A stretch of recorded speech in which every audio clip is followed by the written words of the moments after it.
The Israeli Prime Minister Benjamin Netanyahu had to delay a cabinet meeting that was scheduled for today and postpone it until tomorrow. The following day, the Israeli government is supposed to have a meeting during which they have to agree and accept the ceasefire agreement so that it can go ahead and be implemented on Sunday. However, the fact that there's a one-day delay means that there could be a one-day delay in terms of implementation of the ceasefire agreement. Previously, it was reported that the ceasefire agreement needs to take place on Sunday, midday, but now with this Israeli delay, it could be done on Monday, the same day of the inauguration of the US President Donald Trump.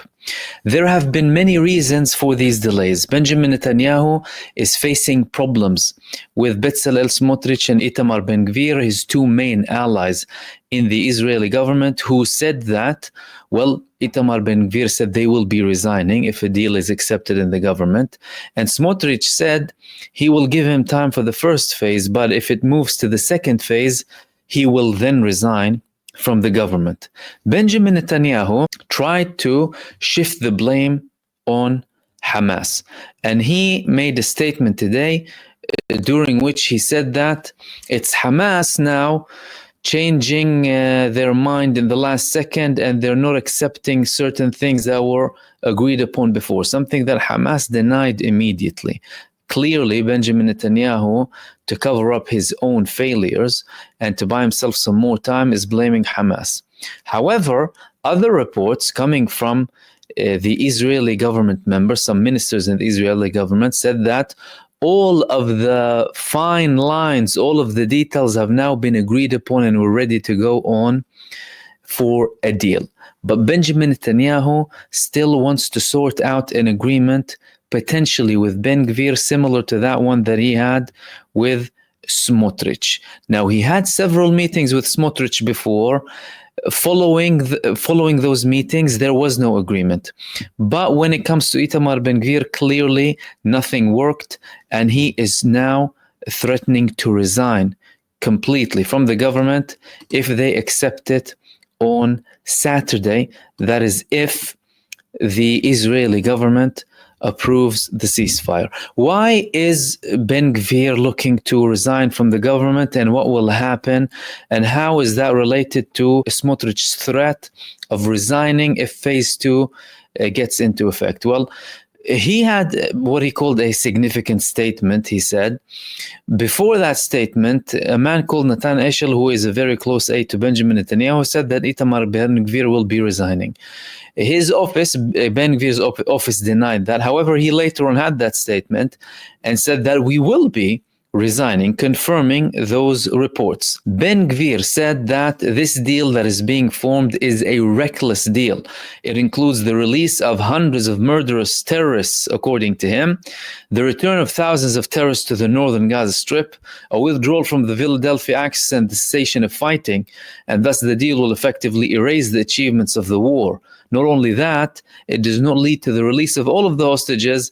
It seals the fate of the remaining hostages who are not included in the deal, and it will lead to the end of the war when Hamas has not yet been defeated with significant ability to build itself. And he also added after that, we understand exactly which side surrendered in this deal. Therefore, we cannot accept such a reckless deal.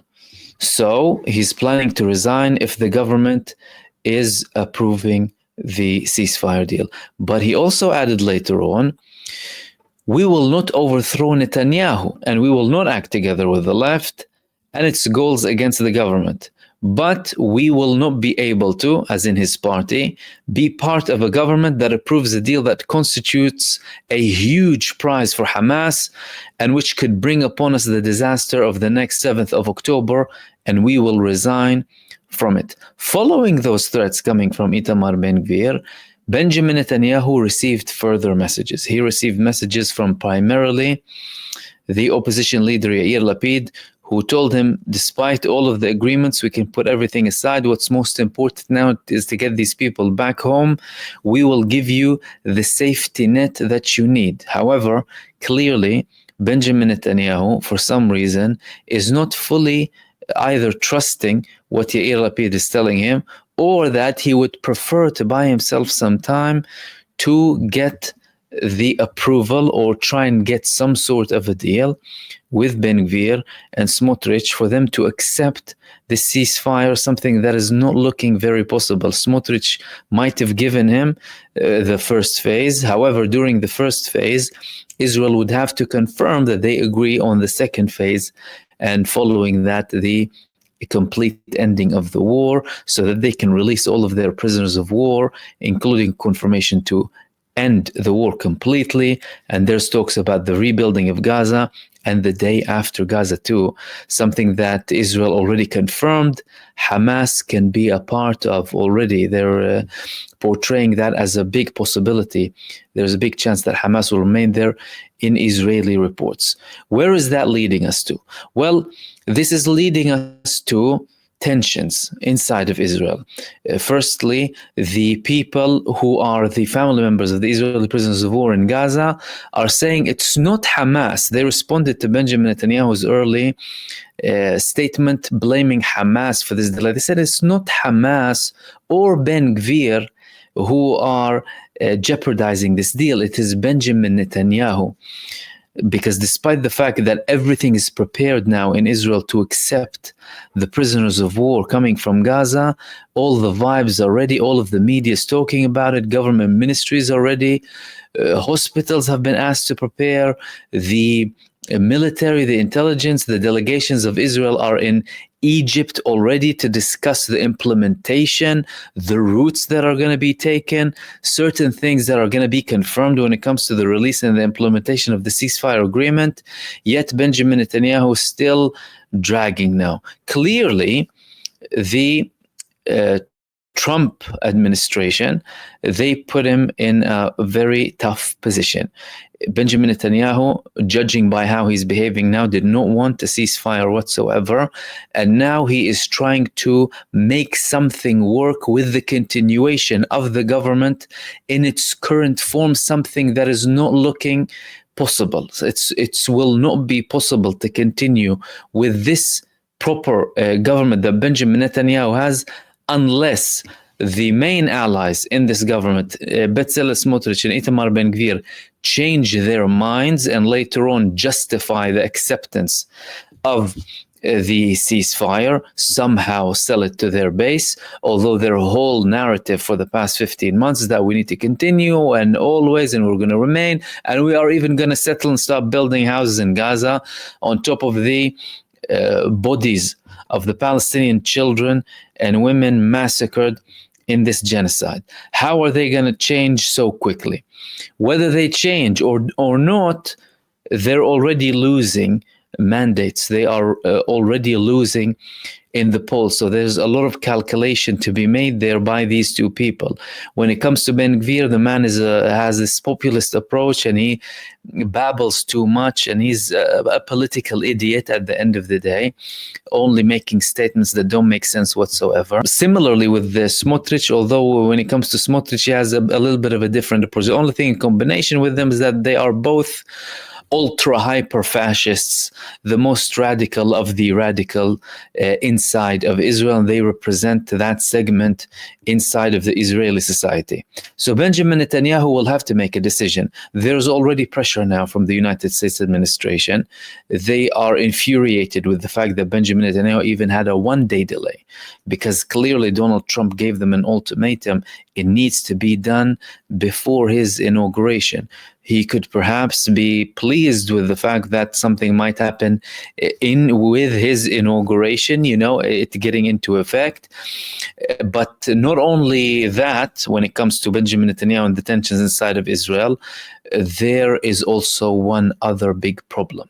The big problem is Abu Ubaida, the Al-Qassam spokesperson today, confirmed that Israel targeted a location in Gaza where an Israeli prisoner of war who was due to be released in the first knock of the prisoner swap has been targeted. He did not confirm the status of this prisoner of war, wounded, not wounded, killed or not, But he made that very clear. Israel targeted Gaza, and this woman who was due to be released now in the first phase has been attacked, has been hit. That is also bringing more furious responses from Israel, from the families of the Israeli prisoners of war. They want everything to run smoothly. They don't want any attacks. They just want to get this over and done with. And they're escalating the pressure against Benjamin Netanyahu. Likewise, with the United States administration, there was another report in Gaza that, by the way, it wasn't only one, but two Israeli prisoners of war who have been hit in Israeli strikes in the past 48 hours inside of Gaza. So despite the confirmation coming from senior figures in the Israeli government that all of the agreement has now been sorted, the fact that the delegation is now moving from Qatar back to Israel to finalize everything to do with the deal, and the passing of the deal in the Israeli cabinet and the Israeli government, and then later on going to Egypt, all of these things indicate that the deal is done. That's it. However, Benjamin Netanyahu is having these last minute moves that are putting people on hold inside of Israel. Now, from Hamas point of view, Hamas said very confidently that Benjamin Netanyahu has no way out, and his government, after the resignation threat coming from Itamar Ben-Gvir, is due to collapse. Sami Abu Zuhri, one of the senior Hamas figures abroad, he said that Israel has no option to take itself out of this agreement. It has been confirmed they agreed on this ceasefire agreement, and they will have to go ahead with it. And from our perspective, we will be starting to implement the ceasefire moving on from Sunday.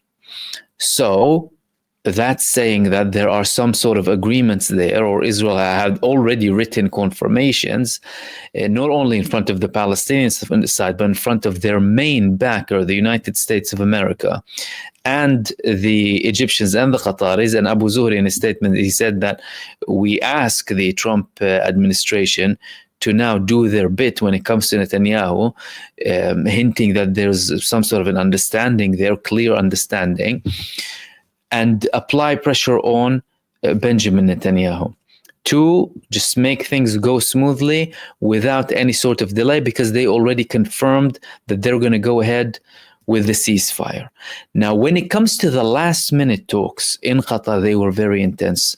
There were 3 consecutive days of constant talks, 72 intense hours of talks, back and forth delegations, Hamas delegation, Israeli delegation in the same building, mediators running between all of these delegations directly, Israel asking at one point if they could meet face to face with the Hamas delegation. That's something unprecedented, or at least we haven't heard that before, really. And Hamas refusing. Hamas outright said, no, we don't want to see them. We're here for the negotiations. The mediators can do their work.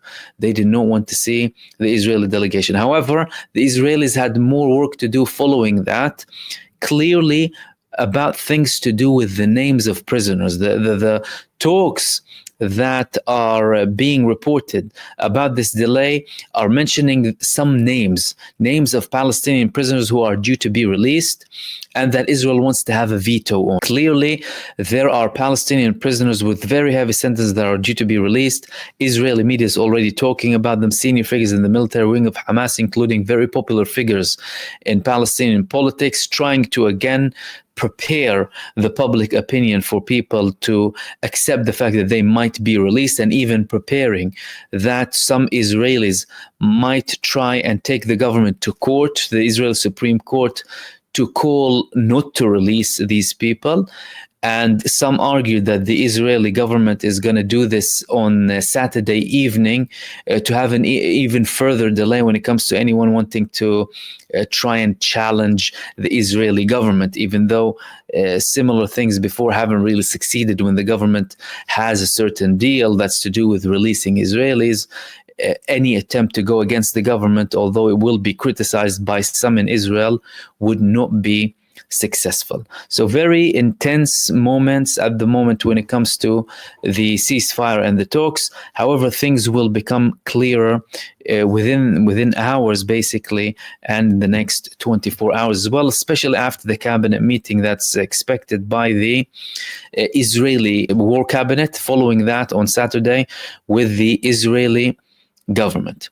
That's the first part that I wanted to talk to you about. The second thing that I wanted to talk to you about is there were 10 IDF terrorists injured from an explosion during weapons display on base in the south. These were injured because of a Hezbollah missile. How did a Hezbollah missile explode in that base in the south with these Israelis? Well, apparently Israel took some of the missiles from South Lebanon and they're displaying them in Israel. Yet somehow one of these missiles exploded. Was it a missile that had something in it that Hezbollah used to trigger? We don't know. Was there an accident? The official report coming from Israel is saying that, several soldiers were moderately injured and others sustained light injuries.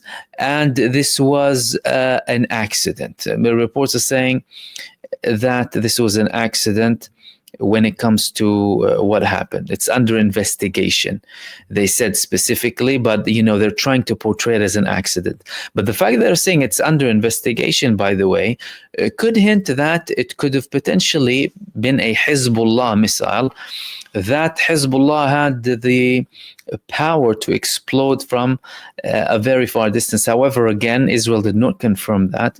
And even if they did reach that conclusion, I'm not very sure that they would want to confirm that. Now, when it comes to Lebanon, this next week and the next 10 days will be very, very crucial when it comes to Lebanon. Although there is this ceasefire in Gaza, a very advanced level, a confirmation of the deal that is now public, reports confirming everything from Israel and from the mediators and the Palestinian side too. That doesn't mean Israel all of a sudden becomes a normal country. Israel will remain, if they continue as they are, a terrorist state that builds itself on destruction and terror against other people and supremacy. When it comes to Lebanon, they said multiple times that, we're not sure we're going to withdraw on day 60. Amos Hochstein, the U.S. representative and mediator when it comes to Lebanon and Israel, tried to extend the Israeli stay or occupation in Lebanon for another 60 days. That's something that the Lebanese refused. Hezbollah, from their end, said that day 61 will be totally different if Israel remains in Lebanon and they do not move on to the next phase of the ceasefire. Because although this was declared to be a temporary ceasefire, it was established on UN Resolution 1701 and was based to continue as such, to continue being established on the UN Resolution 1701 that took effect after the 2006 war between Israel and Hezbollah. Will Israel stay? Will Israel withdraw? These are two very important questions. We could be seeing different Israeli behavior when it comes to Lebanon, even if they have a ceasefire with Gaza, but time will show if they remain there or if they withdraw and make it a permanent ceasefire with Lebanon as well.